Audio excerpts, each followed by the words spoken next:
Welcome to the BPP webinar for the Call for Partnerships COVID-19 Regional Recovery Call. In this webinar, we will first take you through some basic information about the BPP as a program, and then we will walk you through the application and selection process in more detail.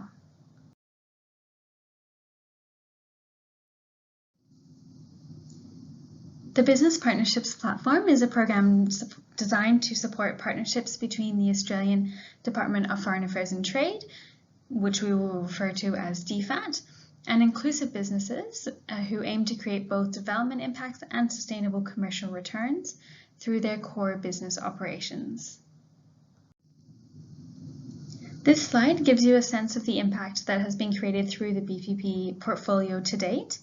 To date, we have created 33 partnerships between businesses and DFAT, and in the process have leveraged over 25 million Australian dollars in private sector investment.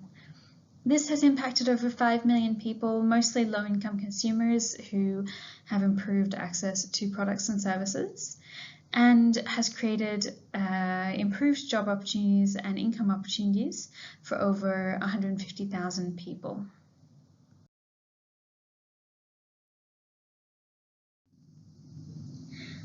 I just want to quickly speak to the context in which this call for partnerships is being launched. And we do really recognise the challenge of this particular moment. We understand that there are significant impacts of COVID-19 across the world, and particularly on our private sector partners across the Indo-Pacific. In this context, we are particularly interested in engaging with the private sector because we really see businesses as critical accelerators of inclusive growth in our region. And we see that the BP provides an opportunity to support the expansion of inclusive business practices and to build more resilient economies in the wake of COVID-19.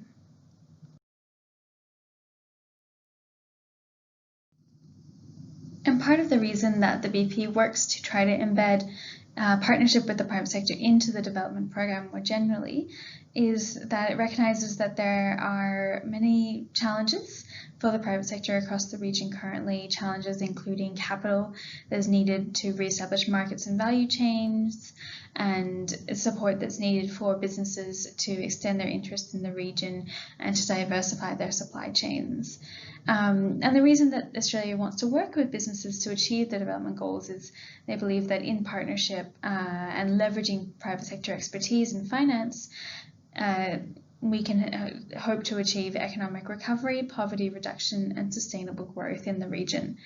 And this is because businesses bring efficiencies, innovation, and ingenuity to partnerships and can really help to strengthen Australia's culture of working with the private sector to try to achieve development outcomes.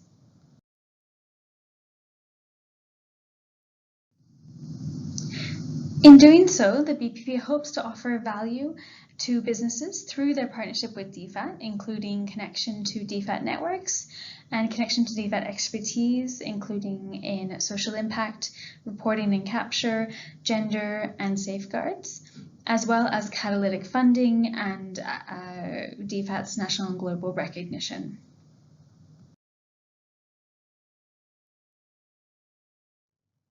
The BPP works through a partnership model, and this means that we look to work towards shared priorities and also openly communicate and hold each other accountable within the partnership, and to share the risks and benefits of the collaboration and to recognize each other's strengths and the value that each partner brings.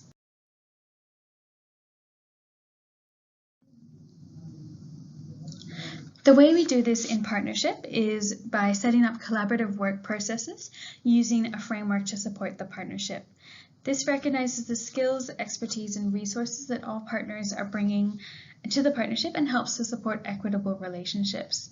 This also helps us to be adaptable, which is critical in the current climate, and to collaboratively address risk and identify issues, and hopefully to develop long-term relationships which last beyond the funding period. We will now walk through the application and selection process in more detail.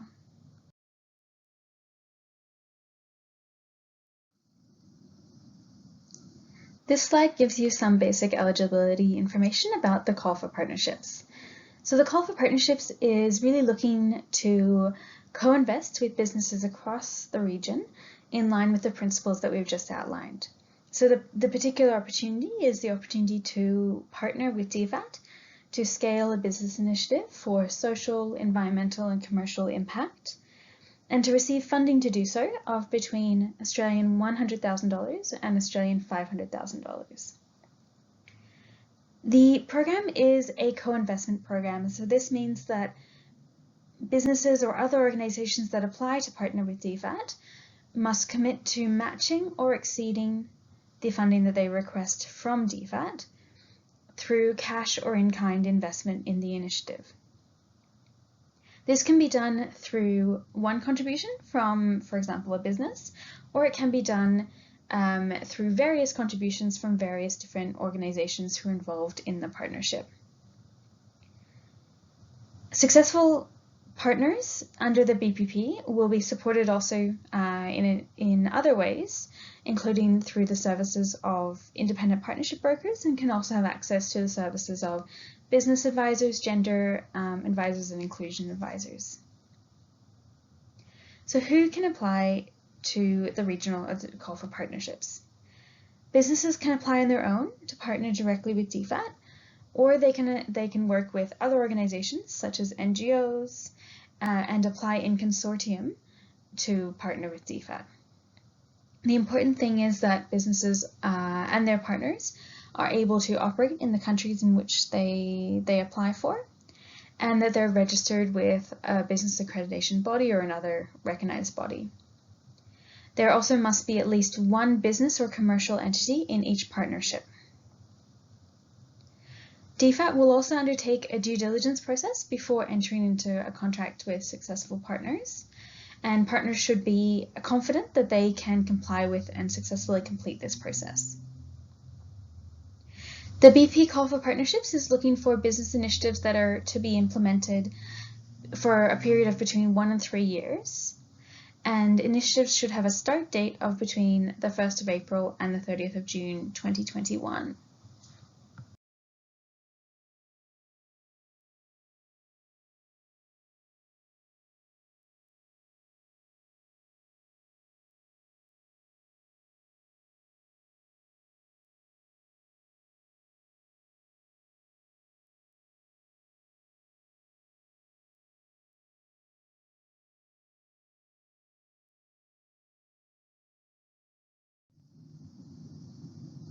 In addition to mapping to one of the themes that we discussed on the previous slide, we also ask applicants to map to a sector which is nominated in their country of implementation.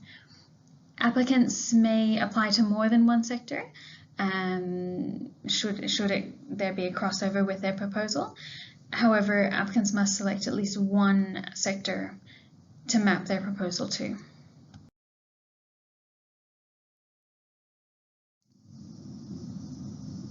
This is an overview of the application and selection process.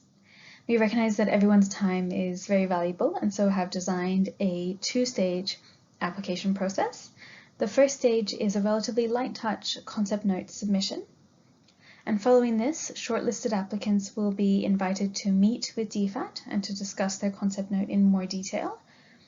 This is really a chance for a two-way discussion to ensure a fit between business priorities and DFAT priorities and fit with the program, and also to refine the proposal and the concept note a little bit further. Following this, shortlisted applicants will be supported to submit a full proposal, which will then undergo technical review and be assessed. And successful applicants will then proceed to a due diligence process before contracting. We hope to then hold kickoff meetings, either remotely or in person, to develop the work plan, monitoring plan, and agree ways of working for the partnership, and then begin implementation between April and June 2021.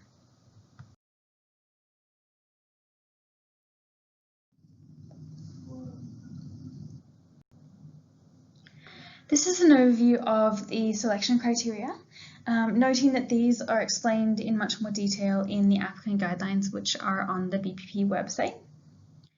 The first criteria is partnership, and as the BP works in partnership, and as many of you who may have worked in partnerships before may know, partnerships can be quite tricky, and so for this reason we look to see the partners in the proposal can demonstrate a really clear alignment of objectives, and that each partner brings unique capabilities and value to the partnership to help to try to achieve greater results than can be achieved alone. Commercial viability is the second criteria, and we've seen from our portfolio and also from best practice globally that commercial viability is really critical to the success of the partnership and the ongoing sustainability of the initiative.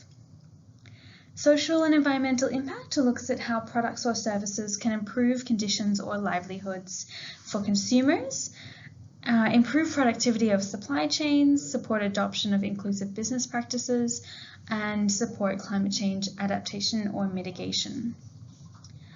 We also look at gender equality and social inclusion and recognize that women and diverse groups can provide such value to businesses and communities when they're given the opportunity to contribute as employers, employees, workers, and producers. And so the BP looks for partnerships to improve the economic position, status and safety of women and girls and marginalized groups, and for partnerships that really recognize their critical role in economic recovery. And last but not least, value for money is really looks at the DFAT investment and includes cost effectiveness and additionality of this investment. This means explaining why the DFAT investment is not just funding or supporting something that would have happened anyway, and what the value of the DFAT investment is in helping the business to work differently or to access different networks or resources or to try something new.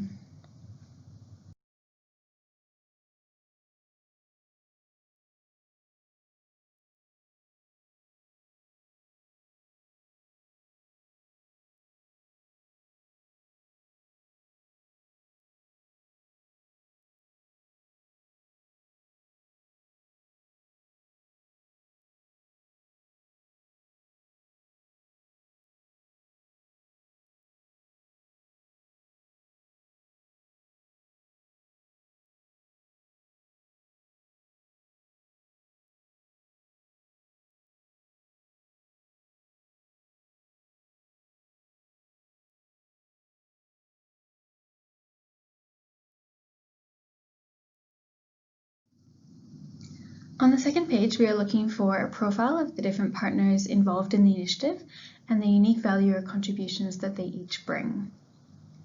We recognize that for many applicants, they may not have worked with DFAT before, and so it may be challenging to conceptualize exactly the role DFAT may play or their contribution in the partnership. We do hope that partners can give an indication of areas in which they would like DFAT support, and if the concept note is progressed, partners will receive support during the scoping phase to refine this idea.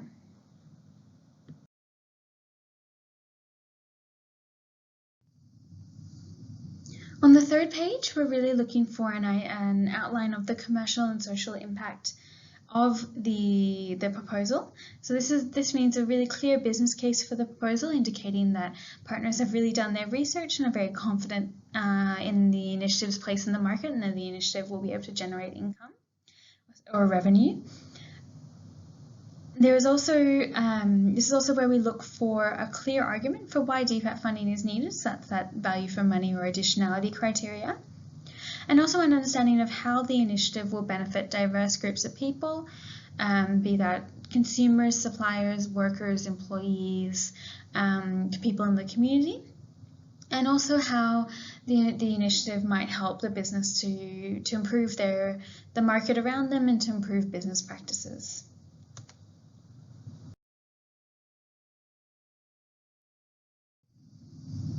On the last page, we're looking for a realistic evaluation of some of the potential risks to the business and to the partners, and ideas of how to mitigate these, and also indicative metrics and indicative targets for the impact that the business or the partners would like to have on their business, the people in their communities, and the people in their supply chain and the environment. Lastly, there is an indicative budget. And so we look for a proposal for a funding amount as well as co-contributions in cash and in kind. And I will note that all of this is indicative at this stage. There will be chances to refine this in discussion with DFAT at a later stage of the selection process.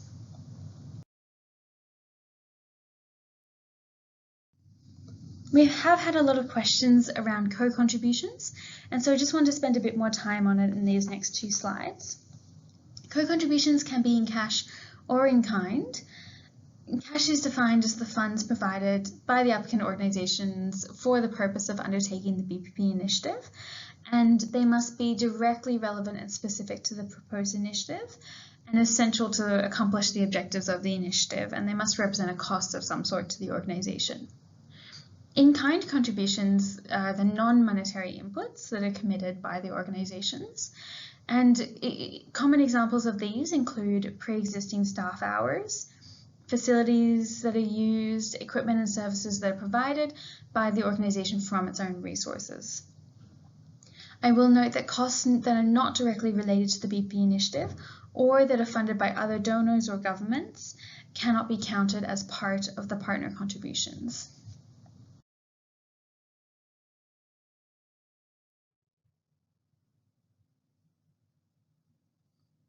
Co-contributions must also match or exceed DFAT funding. And so to illustrate this, I want to give you a quick example of a partnership between a business and an NGO and DFAT to a total initiative cost of 200,000 Australian dollars, where they had a 50-50 leverage, so the partners matched exactly the DFAT contribution. So the DFAT contribution here was $100,000 to support technical inputs, outreach, monitoring and evaluation. The business on their end provided $60,000 in cash and $20,000 in kind of office space and staff time, and the cash was mostly to support a specific product that was being developed under the partnership. The NGO on their side contributed about $20,000 in cash and in kind. And this gives you an example of the funding makeup that could constitute a BPP partnership. This is flexible as long as the minimum leverage of 1-to-1 or the minimum matching is met.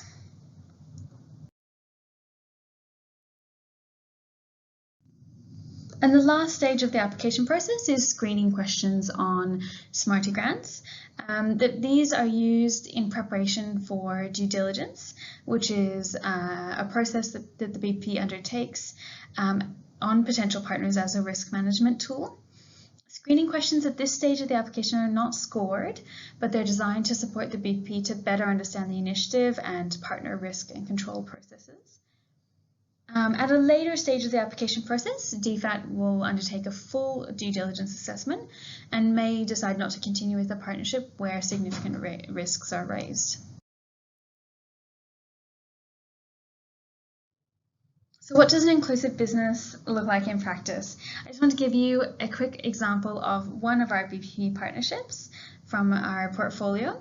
This was a partnership that worked in financial inclusion and ICT, and it was between MasterCard, Vietnam Bank for Social Policies, and the Asia Foundation in Vietnam.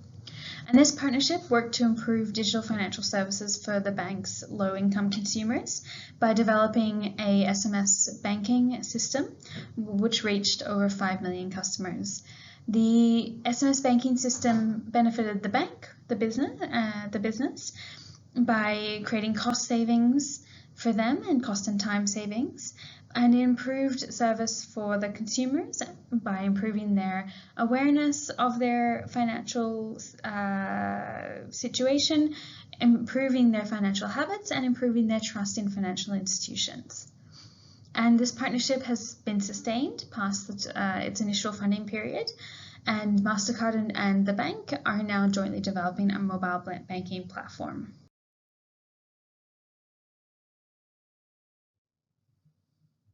Before we close, I just wanted to point you to some important resources that you may want to consult as you're preparing your application.